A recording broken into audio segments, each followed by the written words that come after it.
All right, back here on SportsCenter. I did summer school a couple years in college, but I think summer league would have been way better. Oh, yeah. Number 3 overall pick, VJ Edgecombe, making his debut. Sixers taking on the Jazz. Ace Bailey also in this game, but it was Edgecombe who came out like, ladies and gentlemen, please, would you bring your attention to me? How about that little scoop move? And then way out in front of everybody for the driving dunk. A little later in the second quarter, Edgecombe can fill it up from deep as well. And then check this out. The block on Jaden Springer's layup. And then at the other end, and one. He went for 28 points, 10 rebounds, 4 assists, 2 blocks. He never had a 20-point double-double in college, but he gets in his first summer league game. Ace Bailey, number 5 overall pick, making his debut. Then alongside Walter Clayton Jr., the 18th pick. They hook up there for that 3. And then Bailey off a little curl. Not a good shooting night, 3 for 13, but he had 8.7 boards. And the Jazz get the win. But, oh, yeah, he can play defense as well. 93-89 was the final. Tim McMahon joins us now because he was there. Eves just said he had 8 points to Ace Bailey, 3 of 13. One of them was a 3. When you were talking to the Jazz afterwards, what were their impressions of Ace Bailey? Howdy, Nicole. I had a chance to catch up with Jazz head coach Will Hardy, who watched the game courtside. And look, it wasn't a good shooting night for Ace Bailey. Certainly he didn't pop like VJ Edgecombe. He didn't look like a high lottery pick in terms of the offensive production.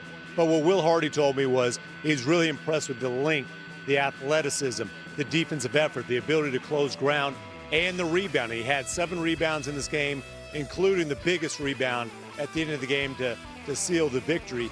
Will told me the offense will come. All that other stuff isn't talked about enough. And maybe the most important thing, after a little bit of post-draft drama, is he going to show up? What, was he happy to be in Utah? Was he upset about it?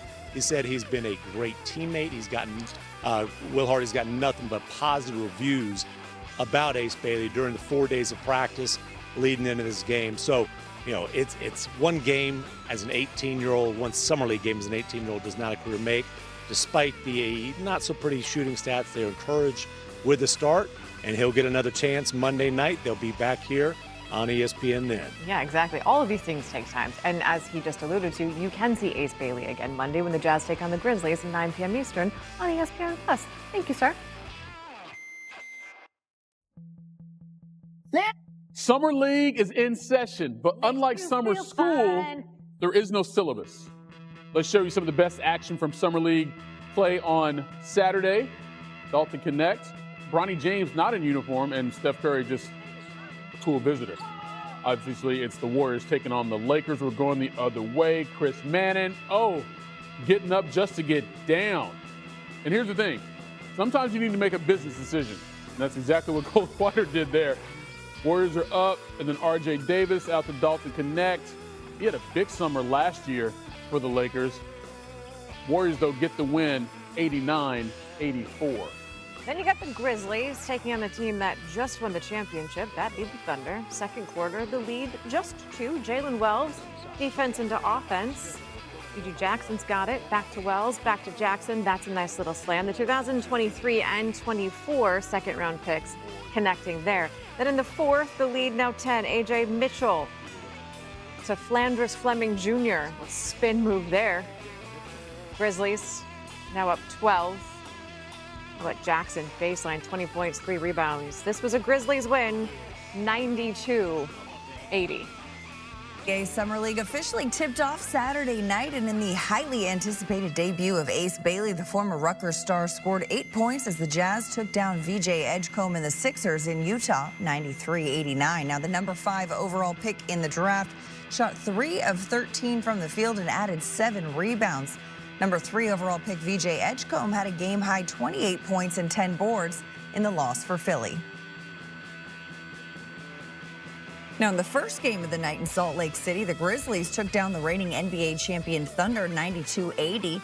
G.G. Jackson and Jalen Wells each scored 20 points to spark the Memphis offense, and former UConn star Cam Spencer added 14. As for the Thunder, A.J. Mitchell led all scorers with 24 points in the loss. This NBA Summer League recap is presented by AT&T. Connecting changes everything. For more, welcoming in 24/7 Sports Director of Scouting, Adam Finkelstein. Adam, the basketball world was anxiously waiting to see how number 5 overall pick Ace Bailey would fare in his Summer League debut. He scored 8 points on 3 of 13 shooting as the Jazz got the 93-89 win over the Sixers. What were your first impressions of the former Rutgers star? Well, I thought that he struggled a little bit, quite honestly, tonight. But what I was really looking for was just his approach in warm-ups, and it was what I expected. It was as jovial as we've come to expect of him in various settings. There was a lot of talk about how he was apprehensive to be in Utah. I didn't think any of that was based in reality, at least his reality. I think most of that came from his representation. But whether you were watching the media availability on draft night or the introductory press conference or tonight's warm-ups, you could see he looked nothing but happy to be there. There was a huge fan reaction for him. His play, though, illustrated that he still got a long way to go, and we knew that. We knew there was extreme upside, but some growing pains were going to be necessary along the way. He's got to learn to operate within the flow. Didn't have a great shooting night tonight, but I think still you could see the talent, and I love the fact that they put him back on the floor in the last defensive possession of the game where they were guarding against the three-point line just to get him that rep. Not because he was their necessarily most polished defender, but to get him that game experience. That's what Summer League is all about. Right. Now, Adam, you mentioned there was a lot of talk about that rumored apprehension about Bailey's willingness to be in Utah. He made headlines when he said after being drafted that he had no idea he was even on Utah's radar. So there were questions about whether or not he would even show up, but apparently things quieted down. So what do you make about how he's handling himself so far? Well, again, I think a lot of that came down to the decisions of his representation. I don't think Ace Bailey has ever said he didn't want to go anywhere. And since we have seen him do the talking, I think everything has been all positive. He's been nothing but happy. Again, jovial is the word that keeps coming up with him. You saw it tonight, even down the stretch, a 3 of 13 shooting from the floor down the stretch of this game, and he was still happy and smiling that trademark smile. And it's that positive energy that really becomes contagious. And he's going to have to improve. He's got a long way to go, but we are talking about a 6'8", tough shot maker, big time athlete. And if he's got the positive mindset that he now appears to have, I think Utah is going to be very excited about his future. Now, Ace Bailey, not the only first-rounder for the Jazz. Walter Clayton Jr. also making his debut, Utah's number 18 overall pick in this year's draft. He looked like a difference maker early, Adam. What did Clayton show you in his Summer League debut?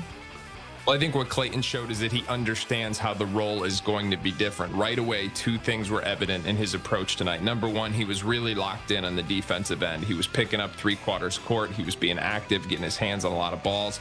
And then number 2, he was being a distributor. He wasn't letting the ball stick. He was moving it. He was finding people. I think he ended up with 6 assists.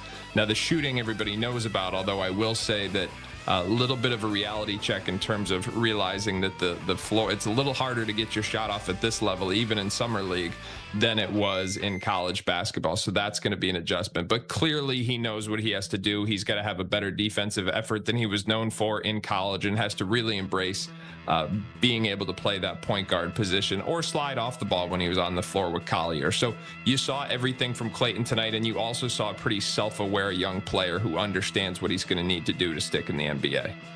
Now, on the other side of this matchup, Sixers rookie VJ Edgecombe, the 3rd overall pick, he finished with a game-high 28 points and showed off a lot of his speed and transition. What are your takeaways from Edgecombe's debut?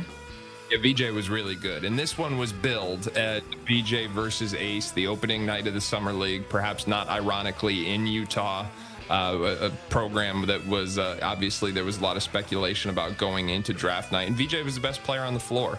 Not only did he put up big numbers, but I thought he did it in ways that would translate to an NBA game. Now, his role will not be the same because he was the focal point tonight, and I think that's a point worth making as well. Utah had a roster tonight loaded with NBA players, not only in their starting lineup, but coming off the bench. Philadelphia didn't have nearly the same depth of NBA talent on the floor.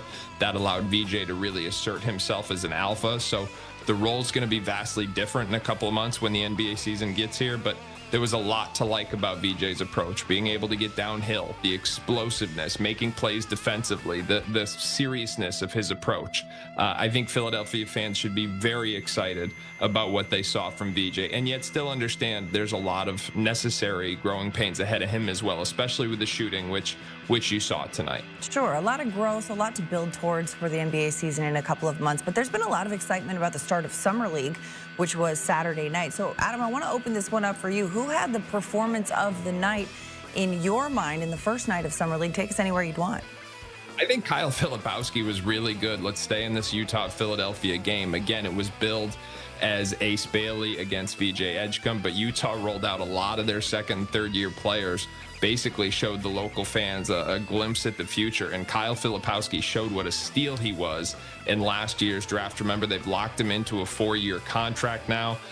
He slipped on draft night, and everybody else's loss is obviously Utah's gain. He just looked like the veteran on the floor offensively. Still some things to clean up defensively, but his body looks to be in a great place. He shot the ball well from the three-point line, and just the maturity and understanding of the game was really evident, and I thought vastly different from everybody else on the court. Summer League is about proving you can fit into NBA concepts, and everything Kyle Filipowski did on the offensive end was translatable to a regular season NBA game. So I thought he was terrific, and not only that, but he made what proved to be the game-winning play for the Jazz as well. Adam Finkelstein, thanks so much for the insight, as always. Now here's a look at the current odds to win NBA Rookie of the Year. Cooper Flagg remains the heavy favorite at -180. He'll be in action in Las Vegas next week. He's followed by Trey Johnson at +950, Ace Bailey at 10-1, and VJ Edgecombe at +1300. Coming up, something you don't see every day. See how the Twins picked up their second straight walk-off win on a bunt. Highlights next on CBS Sports HQ.